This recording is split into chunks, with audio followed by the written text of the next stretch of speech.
I'm Josh with Waupaca Community Media. We've got Peg and Sue from the Waupaca Area Public Library. And how are you doing? Great. Good morning. Good to see you, Josh. Hey, thanks for decorating your antenna outside. It gives the city hall a festive look. Yep. That's a nice 50 feet of lights up there. Well, and then with the gazebo having the Christmas tree and the lights, I will say downtown looks amazing. And I think we're all forgetting that the light poles aren't here yet. Don't. I wasn't even going to bring it up. Oh, man. We had visitors that walked downtown and were just blown away by how beautiful it was. And they went down to the Danes Hall and they just said, wow, what a great downtown. I think we need to tell Public Works, keep the Christmas lights up until the poles are here. Yeah. Well, and I ran into someone at the bakery yesterday who said it makes it feel so Norman Rockwell-ish. And I'm like, I guess that's a good description, isn't it? Or it's like Bedford Falls at the first part of It's a Wonderful Life. Oh, yeah. Don't go to the end. No, the first part. So we're talking festive, we're talking holidays, and we're talking downtown, and that ties right into our first topic, the Yuletide Trail, which is another one of those events that multiple organizations are involved with, and that includes the library. So tell us about that and your involvement with it. Well, Saturday is going to be a busy day downtown, and I hope a lot of people can come. Of course, the main attraction, Santa, will be riding through town, and that's a really great opportunity to take your kids just outside your own door and wait for him to come through your neighborhood. The maps are available online so you can see his route. And of course, he'll end up right here on the City Hall Square. And so we're excited for the arrival of Santa. I don't care how old you are, Santa still makes your heart beat just a little bit faster. But he's not bringing you coal this year, is he, Sue? Pardon me? He's not bringing you coal this year, is he? I hope not. I'm hoping to break this cycle. Well, we've got that little curious elf on the shelf, too, who isn't the big guy, but he's still a lot of fun. Yeah, and he's close by. I can't say where he is because the Chamber of Commerce has them, hidden around town. So, but I can say he's not far from my office, and I'm sure he's got his eye right on me. So, very exciting. So, if you're looking for the shelf on the elf on the shelf on the elf, the elf on the shelf, you can just visit the library and the other 20-some places that the chamber has.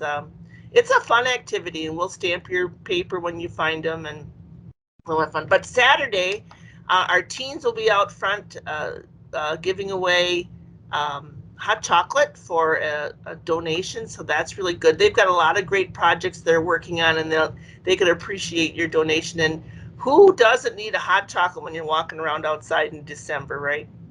And our library is a cookie stop, so if you buy the tin, the commemorative tin from the Historical Society, it comes empty, obviously, and then you walk around town and you pick up cookies. So our internal baker, we have a staff member who is a big baker, has created our library cookie for us this year. So stop at the library to get some cookies. It is absolutely beautiful and delicious. So make sure the library is one of your stops on Saturday. Exactly. And the library participates. They have a lot of people from the business world and the community who read stories, but the library itself has contributed an online story for the Yuletide Trail. So when you go back home after your day of romping on Main Street, you can bundle up under a blanket and watch our virtual story time. So those are very fun. And the organizations are giving away books too, aren't they, Sue?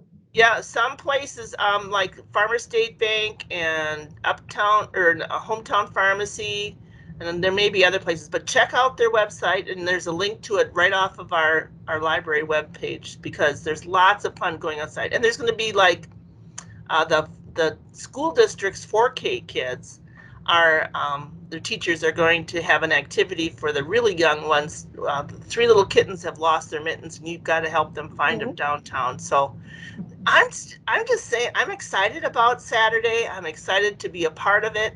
I think it just carries on that fun we had at the Halloween event. One more holiday. So make sure you come to the library There's going to be bonfires on the front lawn. I know. Never before. I mean, I've lived here a long time. I've never seen that. Something else new going on at the library is a new exhibit in the exhibit room, and I noticed the other day you've got a bear in there. So what's going on in the exhibit room?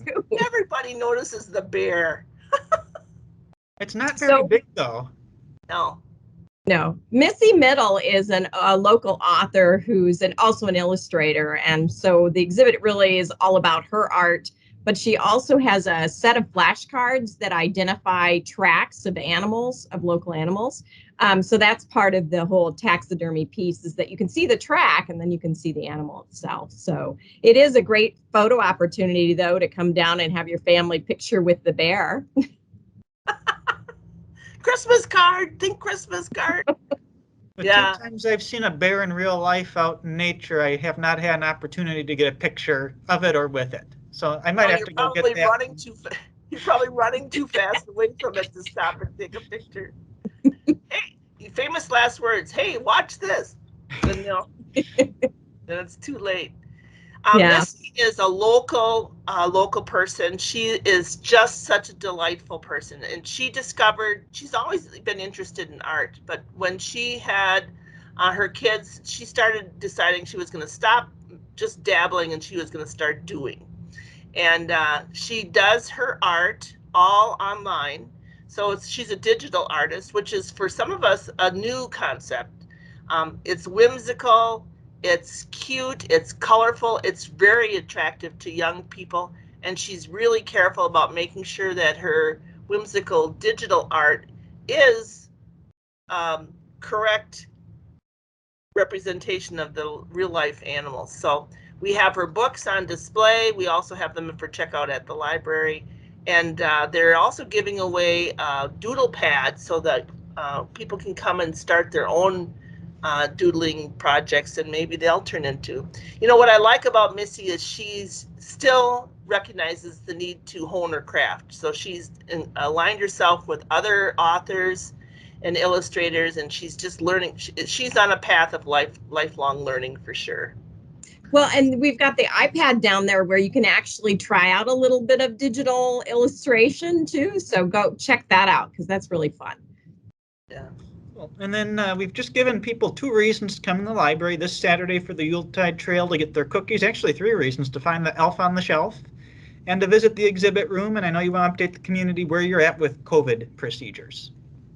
Well, right now our area is in a critically high case count, so we have to be very cognizant of that. We are following the suggestions from our healthcare community to wear masks and try and stay socially distant. So those are what we're going to ask you to do when you come into the library: wear a mask, try and stay away from other people. We don't want big gatherings of people who don't live in the same household, and just be really much aware that there is a high caseload. So, try and stay in your own little pod, wear a mask when you come into the library. And we do ask that you limit your time in the library to an hour. So, but browsing, computers are open, the exhibit room's open. You can sit and read a paper. We encourage you to come in and visit the bear. Visit the bear. And Sue. I'll come out and even take your picture if if the selfie doesn't work. I'll come out and take your picture. It's all fun. Peg, Sue, appreciate the update. Lots of cool stuff going on as we continue in the holiday season. All right. Thanks, Josh. Thank you. Happy holidays, everyone.